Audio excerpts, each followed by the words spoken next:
बैल का नसीब। आज तो मैं मालिक से बात करके ही रहूंगा। उन्हें एक दूसरा बैल लाना ही पड़ेगा। मालिक के पास इतने सारे खेत हैं, वो भला मैं अकेला कैसे जोत सकता हूँ।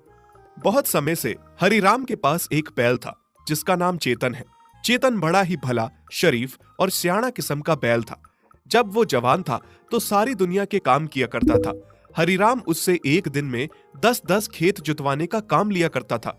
लेकिन समय के साथ ही अब वो बूढ़ा हो चुका था और वो पहले जैसा काम नहीं कर सकता था। हरिराम को तो बस उससे पहले जैसा ही काम चाहिए था, क्योंकि हरिराम एक बहुत ही लालची किस्म का आदमी था। उसे किसी की जान की परवाह नहीं थी। उसे तो बस अपना मतलब निकालना था, अपने खेतों का काम कराना था, अपनी फसल से मतलब था। उसे इस बात की चिंता बिल्कुल नहीं थी कि चेतन बेचारा बूढ़ा हो चुका है, वो अब पहले जैसा काम नहीं कर सकता। चल चल चेतन, तैयार हो जा, आज तुझे 10 खेत और जोतने हैं। नहीं मालिक, रहम करो मुझ पर। थोड़ा तो तरस खाओ। अब मैं पहले जैसा जवान नहीं हूँ। मुझसे 10-10 खेत नहीं जोते जा सकते। पहले जब मैं जवान था, मैंने कभी आपसे किसी बात की शिकायत नहीं की। और लोग तो 2 बैलों को हल लगा के खेत जोतने का काम करते हैं, लेकिन मैंने एक ने ही आपका इतने खेत जोतने का काम किया है। अकेला हल खींच के पूरा पूरा दिन काम किया है। पर अब आपको दूसरा बैल मेरे साथ हल जोतने के लिए लगाना ही पड़ेगा। अच्छा, तेरी इतनी हिम्मत, तू मेरे साथ जुबान लड़ाए। दूसरा बैल कहां से लेकर आऊंगा? दूसरा बैल लाऊंगा तो उसके लिए अलग से खर्चा होगा। उसके दाने पानी पर भी, उसके चारे पर, उसकी सेवा में, हर चीज पर खर्च होगा। तू क्या कम खाता है जो एक दूसरा बैल को ले आऊं? अगर तू काम करता है तो फ्री का नहीं करता है, खाता भी उतना ही है। चेतन सही कह रहा है बाबा। आप खुद ही देखिए ना, वो कितने लंबे समय से हमारे घर का काम करता आया है। कभी उसने किसी बात की शिकायत नहीं की, लेकिन अब वो बूढ़ा हो चुका है, वो इतना काम नहीं कर सकता। आप पहले जैसा काम मत लीजिए बाबा, उसे भी तकलीफ होती है। अब हम ऐसा करते हैं बाबा, एक और बैल लेकर आते हैं, फिर वो बैल चेतन के साथ थोड़ी मदद कर लेगा। तू कुछ ज्यादा ही तरफदारी नहीं कर रहा है इस चेतन की? तुझे बोलने का हक नहीं है। जा जा, जो काम करने को कहा है पहले वो कर। चुपचाप जाकर खेतों में पानी लगा, मैं चेतन को लेकर आता हूँ। खेत जोतना है, बहुत काम पड़ा है बाकी। हरिराम के बेटे नीरज को चेतन पर बहुत तरस आता है, क्योंकि उसे सब पता था। वो सब जानता था कि उसके पिता बहुत गलत कर रहे हैं, लेकिन उसकी अपने पिता के आगे एक नहीं चलती थी। नीरज चेतन की मदद करना चाहता था दूसरा बैल लाकर, लेकिन उसका पिता नीरज को चेतन की मदद नहीं करने देता था। फिर खेत में हरिराम चेतन को एक हल लगाकर खेत जोतने लगा।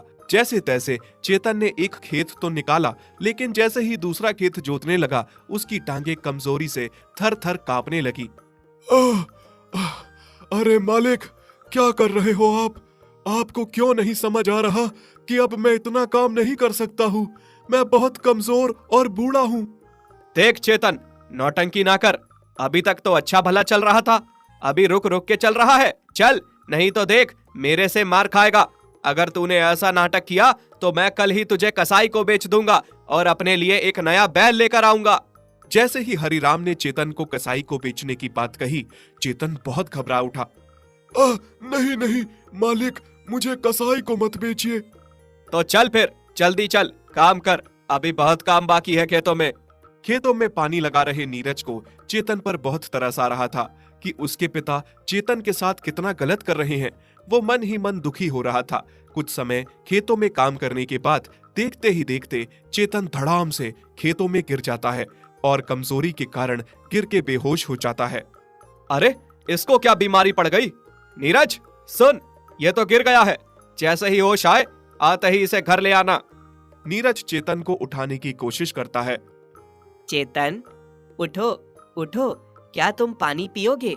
ये लो, थोड़ा सा पानी पी लो, जिससे तुम्हें होश आ जाएगा। नीरज चेतन को पानी पिलाकर होश मिलाकर घर आ जाता है। हाँ तो चेतन, इतने सालों में मुझे नहीं लगा था कि तुम बूढ़े हो गए हो, लेकिन आज सच में मुझे लग रहा है कि तुम बूढ़े हो गए हो। अब तुम कोई काम नहीं कर सकते, तुम किसी काम के नहीं रह गए हो। मुझे अब दूसरा बैल काम के लिए लाना ही पड़ेगा, और मैं तुम्हें मुफ्त का फ्री में यहाँ पर नहीं पाल सकता। मैंने तुम्हें बेचने की बात कर ली है। थोड़े दिनों में ग्राहक आता ही होगा और वो तुम्हें आकर ले जाएगा। नहीं मालिक, नहीं, रहम कीजिए मुझ पर, मुझे ना बेचिए। बस मेरे उन दिनों को याद करके मुझे रख लीजिए। मैंने आपके खेतों में शिद्दत से दिन रात काम किया है। एहसान फरामोश, मैंने क्या तुम्हारे लिए कम किया है? जितना मैंने तुम्हें खिलाया पिलाया है, किसी दूसरे घर में होते तो आज तक तुम मर चुके होते। हरिराम अपने लिए एक जवान और नया बैल लेकर आता है।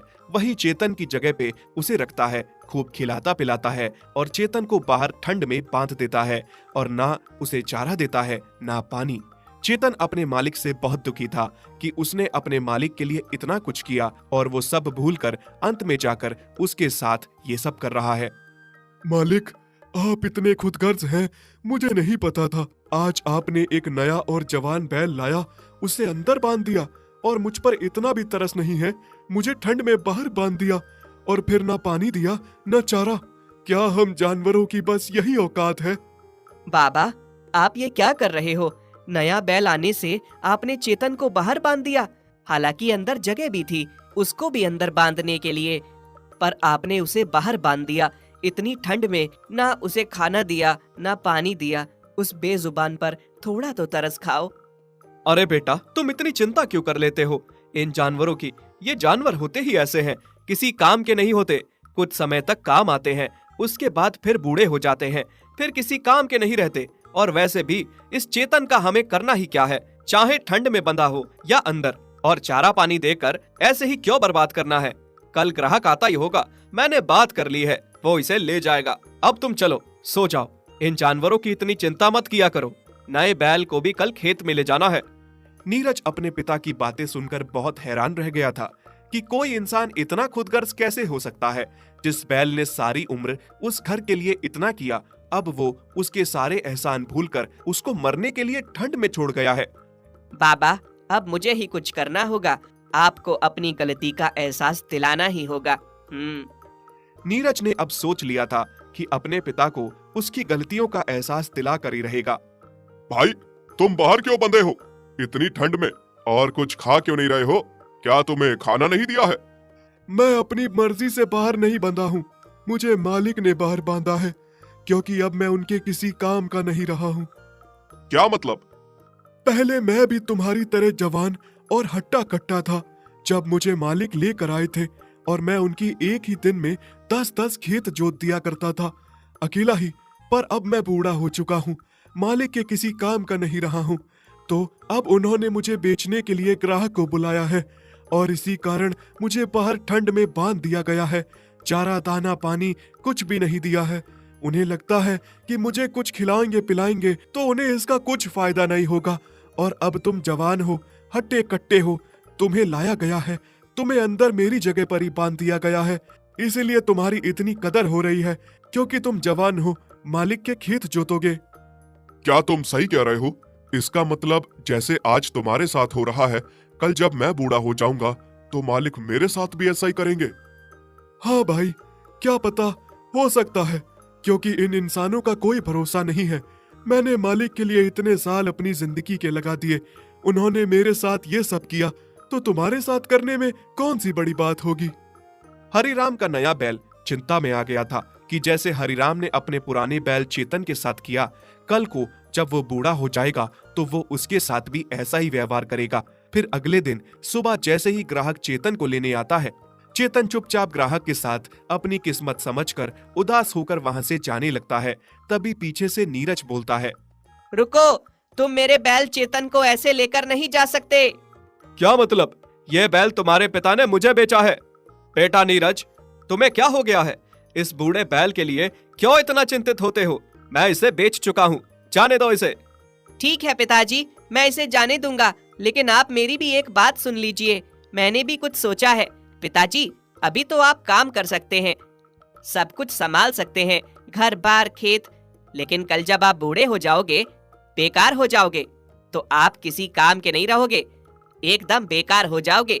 तब मैं आपको अनाथ आश्रम में जाकर छोड़ाऊंगा। ये तुम क्या कह रहे हो बेटा? सही तो कह रहा हूँ पिताजी, आप ही ने तो सिखाया है कि बूढ़े किसी काम के नहीं होते। जैसे चेतन के बूढ़े होने पर वो आपको बेकार लग रहा है और आप उसे बेच रहे हो, फिर चाहे वो इंसान हो या जानवर हो, बूढ़ा तो बूढ़ा ही होता है, वो किसी काम का नहीं होता। ये सब सुनकर हरिराम बहुत शर्मिंदा हो जाता है और सोचता है कि इतनी छोटी सी उम्र में उसके बेटे ने उसकी आंखें खोल दी और उसे गलत करने से रोक दिया। बेटा, आज तुमने मेरी आंखें खोल दी। मैं बहुत गलत करने जा रहा था।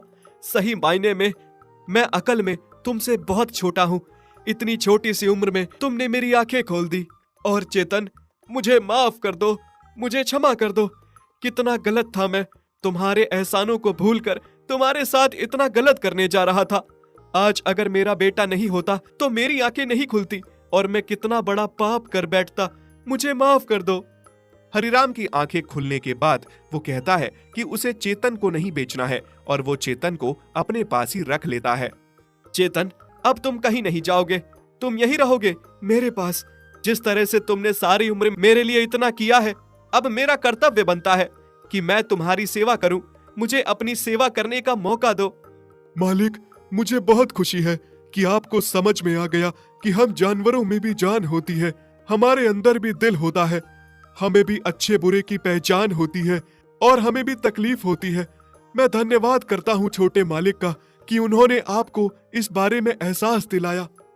नहीं चेतन, तुम मेरा धन्यवाद मत करो, ये तो मुझे करना ही था। तुमने हमारे लिए इतना कुछ किया है तो हमारा कर्तव्य नहीं बनता क्या तुम्हारे लिए? अगर तुमने हमारे लिए कुछ भी नहीं किया होता तो भी हमारा कर्तव्य बनता कि हम तुम्हारी सेवा करें बुढ़ापे में।